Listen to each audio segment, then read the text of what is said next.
Hi everyone, tonight's tenderloin. Friday night dinner, date night, let's do this. We're gonna keep it simple. So Guy and I have a 3-pound center cut tenderloin roast. Often when you buy them in the store, they'll come 5 pounds, 6 pounds.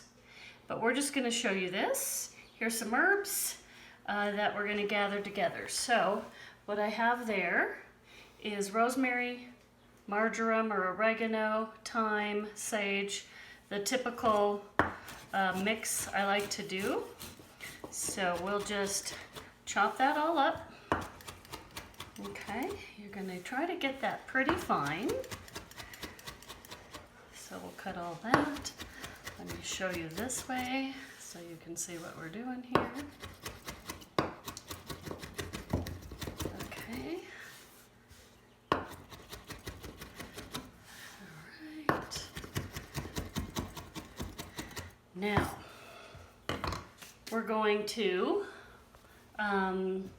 salt, pepper, herbs. Really simple for the meat. So let's go ahead and add a little bit of oil, just because tenderloin doesn't have a lot of fat. And you should let your roast come to room temperature for an hour if you can. If you have time to do that, that's great. We're going to coat our tenderloin in the herb mixture and use as much or as little as you like. We're going to add, can you see this here? Our salt, right? And some pepper. Can you get a picture of that, Kay? Okay, keep it real simple. We're going to turn it over and salt and pepper the other side.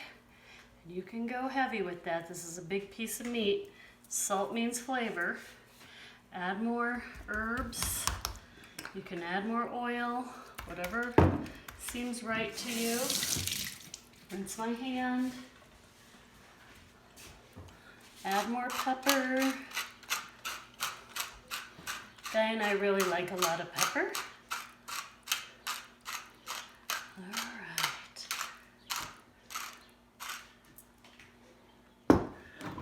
So we really like a lot of pepper, and now we are going to do the tying portion. This is sort of the technique portion of the video, so Guy will come in and do that. Okay. So what I like to do is I take my kitchen string and I do a little over 6 times the length. So 1, 2, 3, 4, 5, 6, and a little bit. Cut off your string, and I'll show you how we tie this. So the reason you tie the meat is to keep a more uniform steak. All right, and if you do a double turn, you don't need someone's finger to help you tie that. All right. So now we're going to go under and pull through. I don't know if you saw that, but we'll do it again. You're going to go under. This is very chefy. You could tie each segment separately. So you go under that like a tie when you're tying a necktie for a gentleman. All right, let's do that again. Tie it under. Loop it through. Do you see that?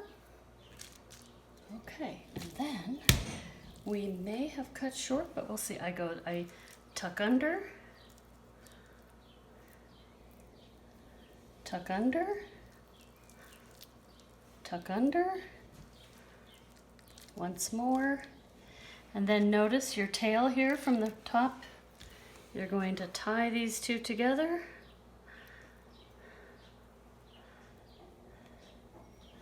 And there you have your roast ready for your tray. So now we're going to throw our tenderloin roast in the oven. We're going to cook that at 425 for 15 minutes. Again, I have a 3-pound roast here. After 15 minutes, Then what we'll do is turn the heat down to 350 or 325 if you have more time, and roast it until you get an internal temperature for your desired doneness. For us, 120 to 125 is perfect, which is about 15 to 18 minutes a pound because we like our meat very rare. Other people might like it more well done, and so you would increase your cooking time and increase your temperatures. You can view charts online. I'll put some information in the notes below on this YouTube channel. So you'll see really simple herbs, salt, pepper, oil in the oven. So what are we drinking tonight? With tenderloin, potato galette with Gruyere, a Chablis. You could drink a Pinot Noir, Cabernet Sauvignon, but right now I feel like a lighter wine. We're almost 90 degrees tonight, so where we're at.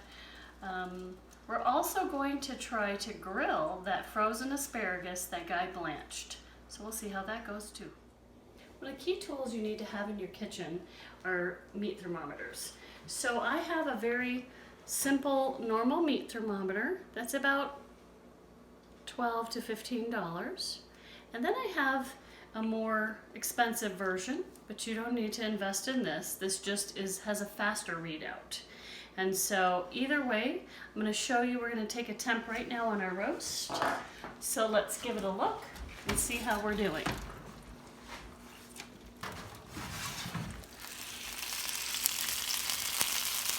So you'll see after 30 minutes, we're at 70 degrees. Guy and I want about 120, so that's about right. Your other thermometer, you're gonna leave in a little longer. Takes a little longer time to read than this one. This one's a very instant read.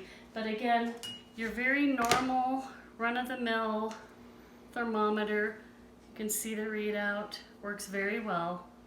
Just leave it in the meat a little longer. And we're shooting for 120 to 125. We'll tent it with foil, and then we'll eat. Let's temp our meat. And I'll show you with two different thermometers. Let's see how we do. Oh, gotta put that on Fahrenheit. Nope, we still have time. Okay, then when you take it out, you want to tent it with foil for a little bit. 10 to 15 minutes. Remember that string we had around the beef? We're going to go ahead and cut that off. Okay, and so just give that a little snip.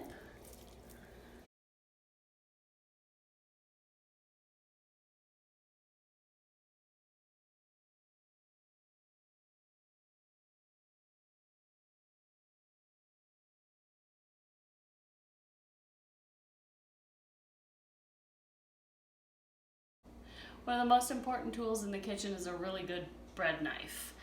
It's good for slicing bread, but it's also good for slicing things that are more delicate like this. So, Guy, I'll show you here.